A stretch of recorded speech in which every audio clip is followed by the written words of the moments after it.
je suis très heureux de vous retrouver. Alors, comme la vidéo de la dernière fois dans cette voiture vous a plu, il y avait un côté un peu ludique, et je me suis dit que j'allais en faire une à nouveau. D'abord, je suis très heureux de vous retrouver dans la ville de Paris. Comme vous pouvez le voir dans l'habitacle, il fait très très beau. En fait, c'est une belle journée. Voilà. Et donc, je me suis dit, cette belle journée, je vais la partager avec vous. Aujourd'hui, il y a un thème que j'aimerais beaucoup aborder avec vous, qui est un thème que j'ai eu une conversation tout à l'heure, il y a quelques heures, avec un de mes clients. Et il m'a semblé que c'était juste important que peut-être je vous relate l'apport qui a été fait avec ce client. C'est l'importance de faire une distinction entre la notion de risque et la notion de danger. J'avais déjà effleuré un tout petit peu le sujet dans une autre vidéo, mais je pense qu'aujourd'hui, il est temps que je détaille un petit peu plus la chose. Pourquoi ? Parce qu'en fait, on va très vite se rendre compte que la plupart des personnes qui réussissent dans leur vie, à un moment donné ou un autre, ils ont pris des risques, ou un risque majeur. Ça veut dire quoi ? Ça veut dire qu'ils ont osé, malgré le fait que il pouvait y avoir des probabilités que ça ne se produise pas comme ils le voulaient. Et que, éventuellement, il y aurait des conséquences qui ne seraient pas obligatoirement les plus agréables. On va se rendre compte finalement qu'il y a un tas de personnes qui rêveraient d'avoir une vie meilleure, qui rêveraient d'avoir une vie différente. Le problème, c'est que ces mêmes personnes ne prennent jamais de risques. C'est-à-dire que je prends un risque à partir du moment où, quelque part, je sors de ma zone de confort. Dès que je sors de ma zone de confort, finalement, je prends déjà un risque. Vous me suivez sur cette logique-là ou pas ? Ok. Donc, le principe de base, c'est de se dire, est-ce que dans ma vie, je prends des risques ? Ok ?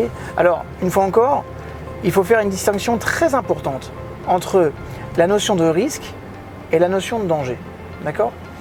C'est important que je prenne des risques, mais c'est essentiel que je ne me mette pas en danger. Je vais vous raconter une histoire qui est intéressante, qui est une histoire qui est industrielle, mais qui finalement peut nous montrer à quel point, parfois sans s'en rendre compte, on peut se mettre en danger. Xerox. À un moment donné, Xerox, vous savez que Xerox, c'est des grosses imprimantes. Dans les quasi plus grosses boîtes, vous allez avoir des imprimantes Xerox. Okay ? Donc ça se tire la bourre entre Xerox, Agfa, Canon, mais que Xerox, non seulement est vraiment exceptionnel, a une grosse part de marché, il était aussi reconnu que Xerox avait l'une des approches de vente les plus abouties. Okay ? On parle de la méthode de vente Xerox. Mais surtout, il y avait une chose qui était exceptionnelle. C'est que Xerox a toujours eu comment je vais vous dire ça ? Un retour qualité de la clientèle, c'est-à-dire qu'on a toujours considéré que Xerox, c'était le top du top de la qualité. Fort de cette étude, à un moment donné, ils se sont posés. Et ils ont dit, mais en fait, on aurait tort de ne pas profiter de ça. Je suis passé par là. On aurait tort de ne pas profiter de ça et de ne pas aller sur d'autres marchés, en fait. Et c'est ce qu'ils ont fait. Et à un moment donné, ils ont commencé à vouloir proposer des ordinateurs portables. Excusez-moi si ça coupe de temps en temps, parce que vous imaginez bien qu'en voiture, il faut que je fasse quelques petites pauses nécessaires. Parce que là, pour le coup, c'est moi qui vais me mettre en danger. D'accord ? Et je suis sûr que vous accepteriez que je prenne un risque, mais que je ne me mette pas en danger. Bienveillant que vous êtes. Donc Xerox a commencé à dire, écoutez, si on prend l'expérience de Dell a commencé à assembler ses propres ordinateurs, et grâce à ça, ça leur a permis de couvrir des marchés. Nous avons un taux de pénétration dans l'entreprise qui est énorme. On a des commerciaux qui sont super bons.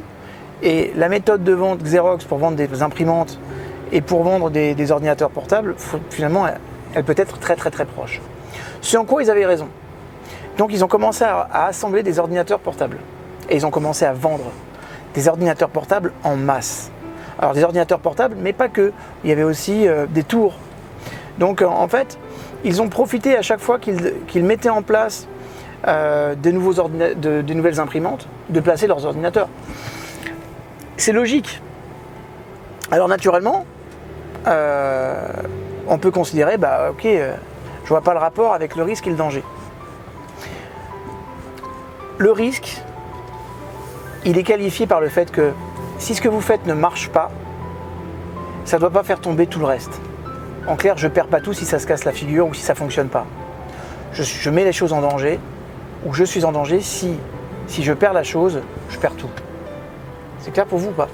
Ok. Donc, si on comprend ça, et que je reviens sur l'expérience Xerox, ça veut dire quoi? Ça veut dire qu'en substance, en fait, les ordinateurs portables de Xerox n'étaient pas du tout à la hauteur de la qualité. Le système d'assemblage, et en fait, en vérité, ils faisaient un métier sur lequel ils n'étaient ni formés ni calibrés. D'accord? Parce que vendre des ordinateurs en masse, c'est un métier. Et donc, il s'est passé une chose qui est très intéressante. C'est que les clients ont commencé à rejeter Xerox. Pas les ordinateurs, Xerox. Parce que comme ils avaient des grosses complications avec les ordinateurs, ils ne se sont pas installés dans un esprit du style « écoutez Xerox, vos imprimantes ont toujours été top, mais vos ordinateurs ne sont pas bons, donc on vous rejette. On rejette vos ordinateurs, mais pas vos imprimantes. » Non, non, non, non.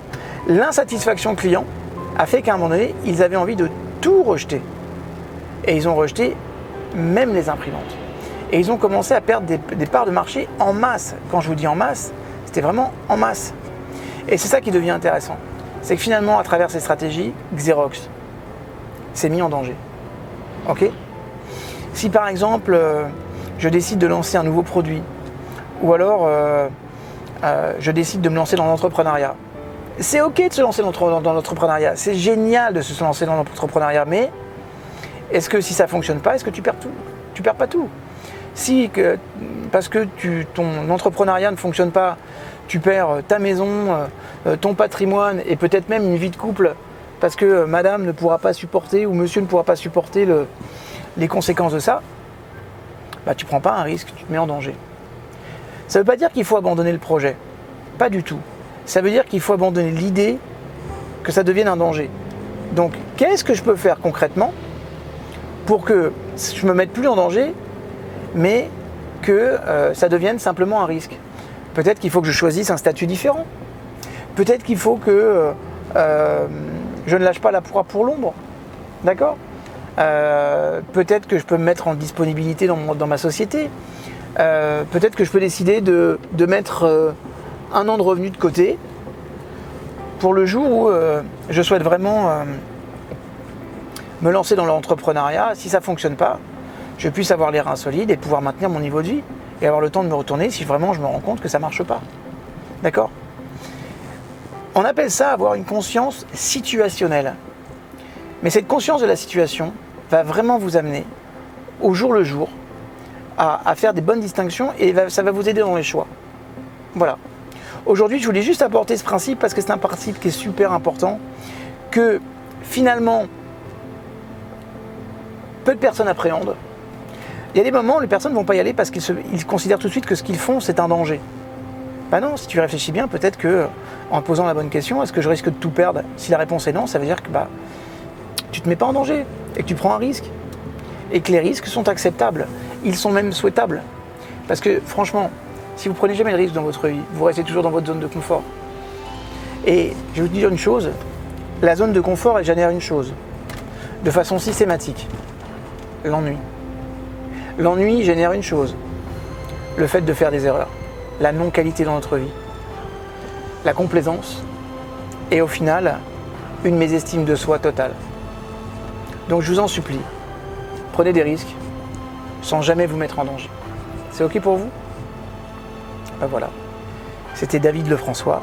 Merci pour votre écoute. Je vous retrouve sur une prochaine vidéo. Et moi, je vous prie de profiter de Paris, un jour de beau temps. Je vous embrasse très très fort et je vous dis à très bientôt. Prenez bien soin de vous.